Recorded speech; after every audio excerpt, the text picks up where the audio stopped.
Goodbye records, hello CDs. 20 years ago, every music lover in America had a turntable for playing vinyl records. Then, in 1983, the CD player arrived on the scene. It quickly became the fastest-selling machine in home electronics history. Record stores couldn't order new CDs fast enough to keep up with the demand. Soon CDs were everywhere, and record players had gone the way of the dinosaurs. What happened? The first record. It all goes way back to 1877 when the inventor Thomas Edison made the first sound recording ever. The record was a cylinder covered with tin foil, and the recorder was a hand-cranked machine with a metal stylus or needle. Mary had a little lamb, Edison said into the machine, and as he turned the crank, the vibrations of his voice made the stylus wiggle, carving grooves and dents in the foil.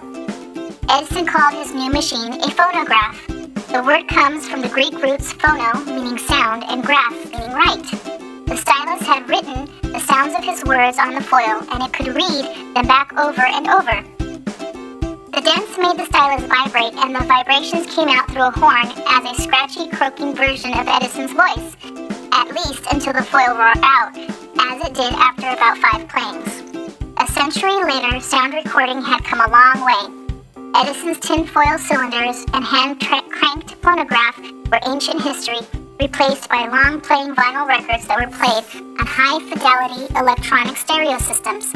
Country music, disco, rock, whatever you liked, you could slide a record album out of its cardboard cover, drop it on your turntable, set the needle in the groove, and settle back to listen to some pretty good sounds. What had not changed was the basic technology. It was still analog, meaning that each squiggly groove cut in the surface of a record corresponded to the sound wave it captured. And analog technology had certain problems. In a live performance, the volume of the music can range from extremely soft to extremely loud. But to fit in a groove that a stylus could follow, the range of volume in any one recording had to be narrowed. Then there were playback problems such as wow and flutter, changes in pitch caused by slight variations in the turntable's speed, and rumble, noise picked up from the turntable's motor. Even records that sounded good at first could eventually warp or wear out. Records also got scratched easily, often by a slip of the same stylus that read the grooves, and a scratch could ruin a record, making the same bit of music play over and over and over. Just like in La Bamba. Bada la bamba, bada la bamba, bada bada la bamba. The CD revolution. Enter the compact disc or CD. Sound is recorded on a CD, not by a needle cutting a groove on a disc, but by a computer translating sound waves into electronic information. The computer divides each second of sound into 44,100 units, each of which gets its own digital code. The code represents one of 65,536 possible sound values.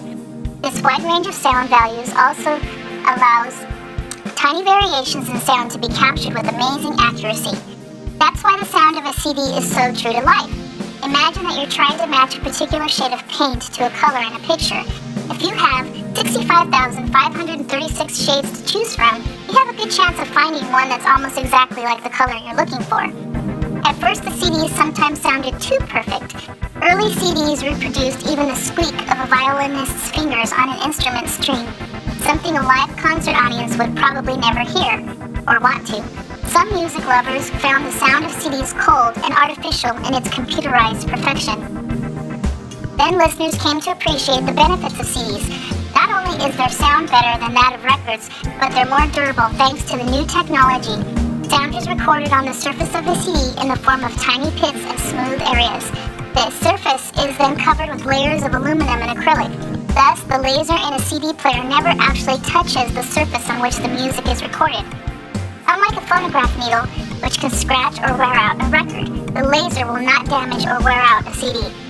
Best of all, unlike record players, which cost more, the better the sound quality. All CD systems use lasers and digital technology, so even the cheapest CD player offers music lovers excellent sound. Edison would be amazed.